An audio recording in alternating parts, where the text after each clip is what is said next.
Malta għamlet talba formali għal bidu ta' relazzjonijiet bejn Malta u s-Somalja li ma talba se tiġi konfermata uffiċjalment mill-Gvern Somalu fil-ġimgħat illi ġejjin. Dan huwa l-ewwel pass biex iż-żewġ gvernijiet jibdew jaħdmu flimkien dwar il-kwistjoni tal-immigrazzjoni regolari. It-talba saret waqt 68 sessjoni tal-Assembleja Ġenerali tal-Ġnus Magħquda fi New York. Malta u s-Somalja ltaqgħu għall-ewwel darba bejniethom sabiex jiftħu l-bieb għal relazzjonijiet diplomatiċi mal-pajjiż li minnu jaslu fost l-akbar ammont ta' migranti illegali f'pajjiżna. Il-Gvern Somalu kien stabilit fl-20 ta' Wissu tas-sena li għaddiet wara l-intemm il-mandat temporanju tal-Gvern Transitorju. Il-laqgħa bejn Malta u delegazzjoni tal-Gvern Somalu mexxejja mid-deputat Prim Ministru Yusuf saret fuq insistenza tal-Prim Ministru Joseph Muscat.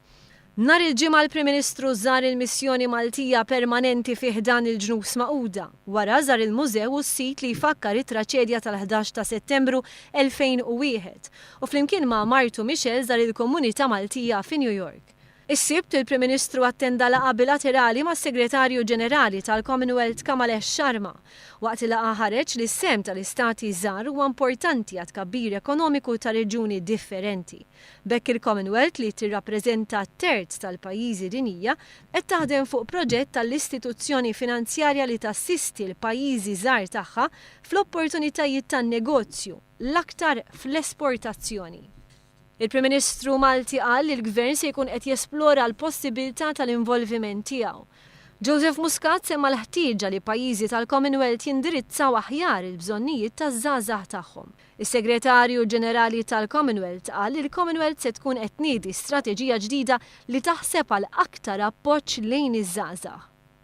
Il-Prim Ministru Malti spjega kif apparti l-politika interna mal-Unjoni Ewropea, Malta bdiet ukoll ħidma qawwija biex tattira aktar investiment mill-Mediterran, fosthom mill-Afrika ta' fuq u l-Lvant Nofsani, kif ukoll aktar kooperazzjoni mal-pajjiżi tal-Commonwealth, fosthom Singapore, il-Malasja u l-Indja.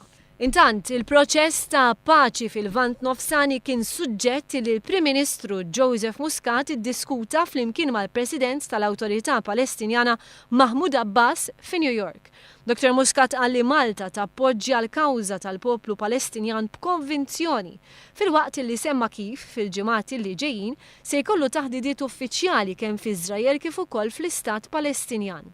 Il-President Mahmoud Abbas qal li l-Palestina hija grata għax-xogħol li dejjem għamlet Malta l-Palestina fil-Ġnus Magħquda. Il-Prim Ministru Malti qal li qed iħares il quddiem biex il-Gvern Malti jesplora l-possibilità li jattira investiment mill-Lvant Nofsani f'pajjiżna.